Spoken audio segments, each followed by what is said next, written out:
il y a un aspect d'évolution et de psychologie qui a été formé dans notre évolution et dans notre histoire qui fait qu'on cherche les tribus et on cherche à former des groupes qui sont opposés à d'autres groupes.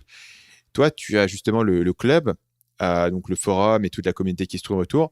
Est-ce que tu peux expliquer un petit peu quel est le rôle de cet aspect de communauté et de tribu dans ton business aujourd'hui? Ah bah alors c'est exactement ça, on est une tribu, on est la tribu, si tu veux, il y a deux aspects à la tribu phylogène, c'est le côté intello, donc on est la tribu des gars intello, ça veut dire on n'a pas juste envie de recevoir des conseils drague comme ça, fais comme ci, fais comme ça, on a envie de comprendre en profondeur qu'est-ce que la femme, la psychologie de la personnalité, on a envie de comprendre la psychologie évolutionniste. Donc déjà, on est la tribu, entre guillemets, on pourrait dire des petits malins, quoi, des intellos. Et donc là, tu te poses en opposition, du coup, parce que c'est intéressant de définir un groupe par rapport à l'out-group, donc le contre-groupe, on peut dire. Et dans ce cas, tu te poses en opposition au clone de la drague.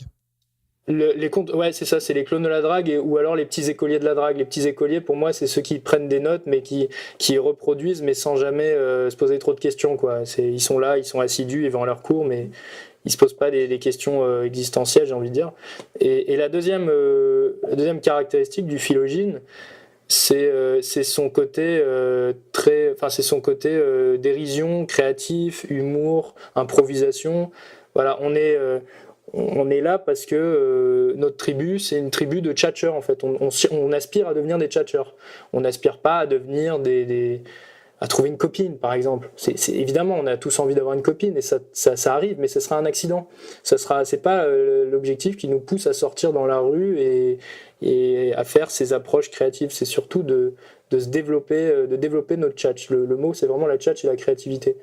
Donc, et le contre-groupe, ça serait le mec qui court après une copine dans la rue, quoi, qui cherche désespérément sa copine, quoi. Donc, tu partages un objectif, tu partages un ennemi, tu partages une vision, quoi. Et ça, dans quelle mesure est-ce que cette communauté, elle est centrée sur toi en tant que personne?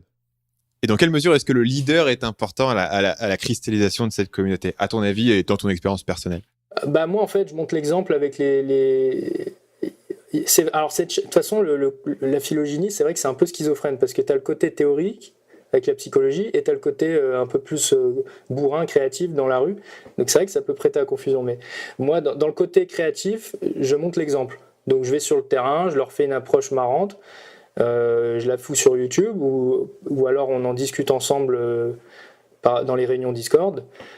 Je montre l'exemple.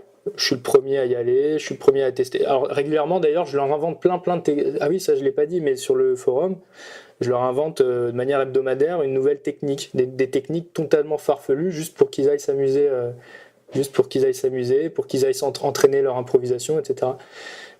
Et ensuite, concernant l'aspect psychologie, moi la psychologie c'est mon domaine.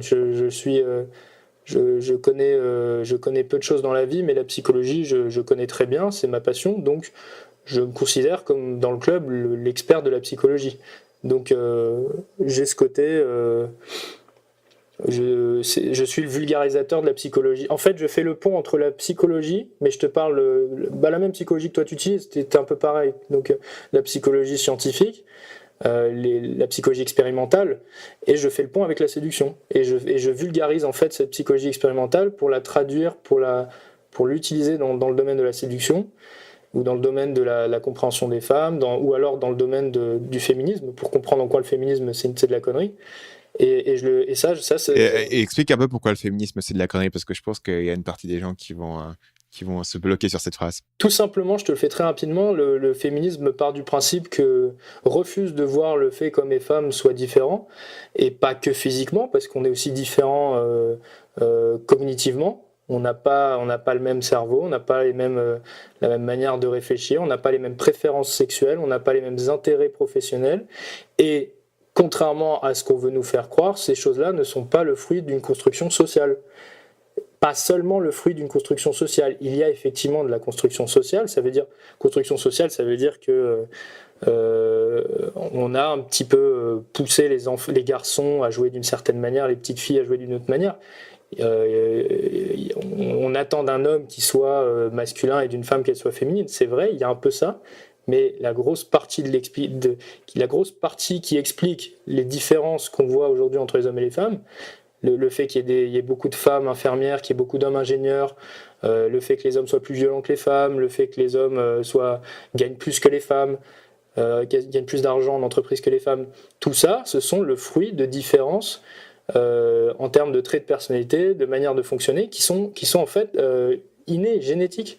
Et il y a des études qui montrent que dès la naissance, déjà nos intérêts varient. Enfin, nos intérêts sont différents entre les hommes et les femmes. Tu montres à une petite fille une poupée et un camion, elle va préférer la poupée. Et ce dès quelques jours après la naissance. C'est pas juste 9 mois après, c'est vraiment dès la naissance. Et le petit garçon va préférer jouer avec le camion.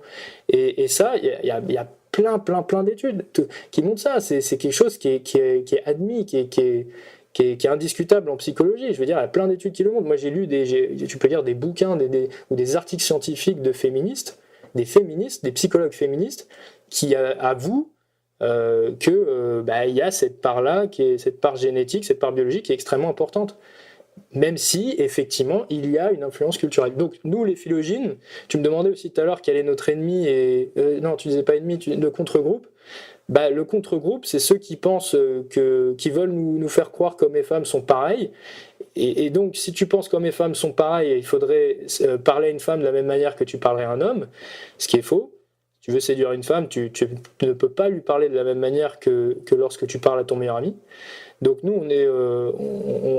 on utilise ces connaissances qu'on a de la psychologie pour remettre en cause cette idéologie dominante qui est aujourd'hui le féminisme et comprendre en quoi ça nous a porté préjudice, parce que c'est pas anodin si y a une corrélation aussi forte entre féminisme et présence de coach en séduction en ligne. C'est pas anodin, c'est qu'il y a un lien, tu vois. Salut, c'est Stan, j'espère que vous avez apprécié cet extrait du podcast Marketing Mania. Bien sûr, vous pouvez retrouver l'ensemble des épisodes du podcast, y compris les instructions sur comment vous abonner sur l'application Apple Podcast ou sur votre téléphone Android en vous rendant sur mon site à l'adresse marketingmania.fr/podcast. Je vous ai mis le lien dans la description de cette vidéo.